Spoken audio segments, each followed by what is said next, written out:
Assalamualaikum warahmatullahi wabarakatuh. Bersyukur pada Allah yang telah memberi berbagai macam anugerah, kenikmatan, hidayah, taufik, inayah, sehingga kita diberi kesehatan, kesempurnaan iman, Islam, ihsan, sehingga kita bisa memperbaiki diri.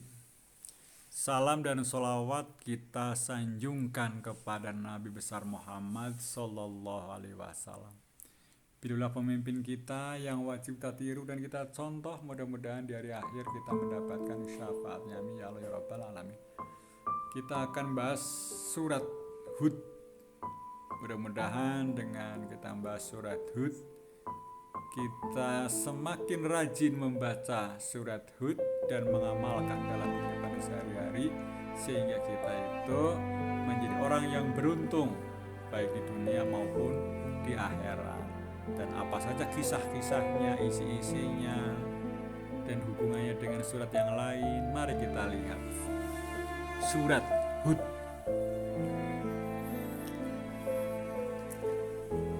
Surat Hud termasuk golongan surat Makkiyah, terdiri dari 123 ayat,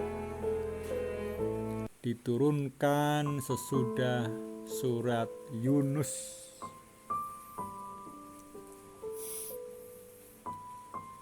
Surat ini dinamakan surat Hud karena ada hubungan dengan terdapatnya kisah Nabi Hud alaihissalam dan kaumnya.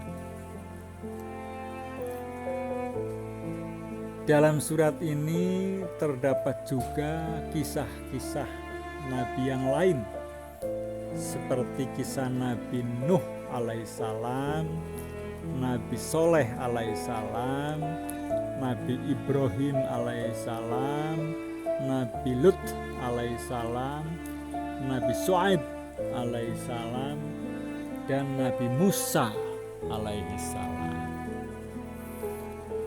Pokok-pokok isinya satu, tentang keimanan, adanya arsy Allah, kejadian alam dalam 6 fase, ada golongan-golongan manusia di akhirat kelak, di hari kiamat. Yang kedua, tentang hukum-hukumnya. Agama membolehkan kenikmatan yang baik-baik dan memakai perhiasan dibolehkan, asal tidak berlebih-lebihan. Tidak boleh berlaku sombong, tidak boleh mendoa atau mengharapkan sesuatu yang tidak mungkin menurut sunnah Allah Subhanahu wa ta'ala. 3, tentang kisah-kisahnya.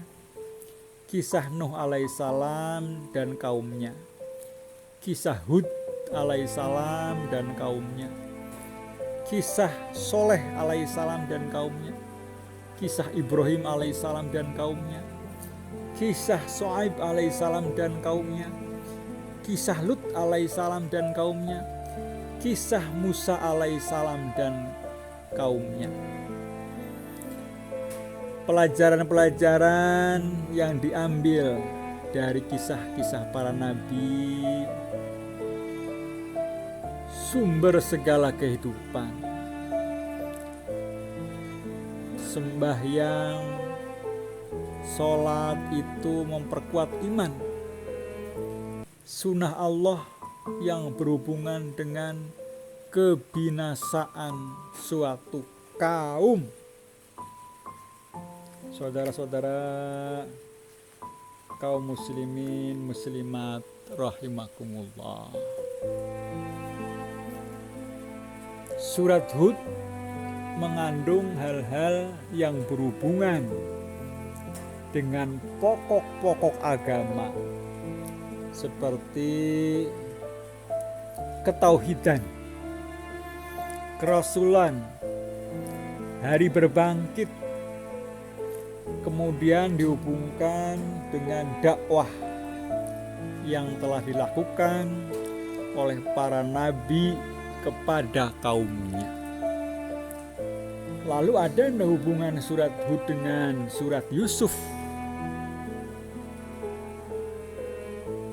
Satu, kedua surat ini sama-sama dimulai dengan alif lam ro yang kemudian diiringi dengan penjelasan tentang Al-Quran.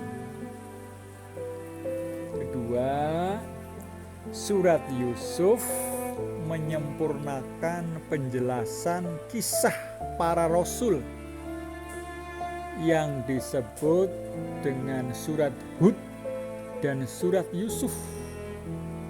Kemudian kisah itu dijadikan dalil untuk menyatakan bahwa Al-Quran itu adalah wahyu ilahi, tidak ada lagi sesudah Nabi Muhammad SAW nabi-nabi atau rasul-rasul yang diutus Allah. Yang ketiga, perbedaan kedua surat ini dalam menjelaskan kisah-kisah para nabi ialah bahwa dalam surat Hud diutamakan kisah beberapa orang rasul dengan kaumnya dalam menyampaikan risalahnya. Akibat-akibat dari orang-orang mengikuti mereka dan akibat bagi orang yang mendustakannya. Kemudian dijadikan perbandingan dan iktibar yang mengancam kaum musyrikin Arab beserta pengikut-pengikutnya. Dalam surat Yusuf diterangkan tentang kehidupan Nabi Yusuf yang mula-mula dianiaya oleh saudara-saudaranya, yang kemudian menjadi orang yang berkuasa, yang dapat menolong saudara-saudaranya dan ibu bapaknya. Pada pribadi Nabi Yusuf alaihissalam itu harus dijadikan teladan oleh semua yang beriman kepada Nabi Muhammad Sallallahu Alaihi Wasallam, yaitu orang Muslim. Itulah yang bisa saya sampaikan. Mudah-mudahan kita bisa mengambil hikmahnya dari surat Hud ini. Kita sering membaca surat Hud dan mengamalkannya dalam kehidupan sehari-hari, sehingga kita itu menjadi orang yang beruntung baik di dunia maupun di akhirat.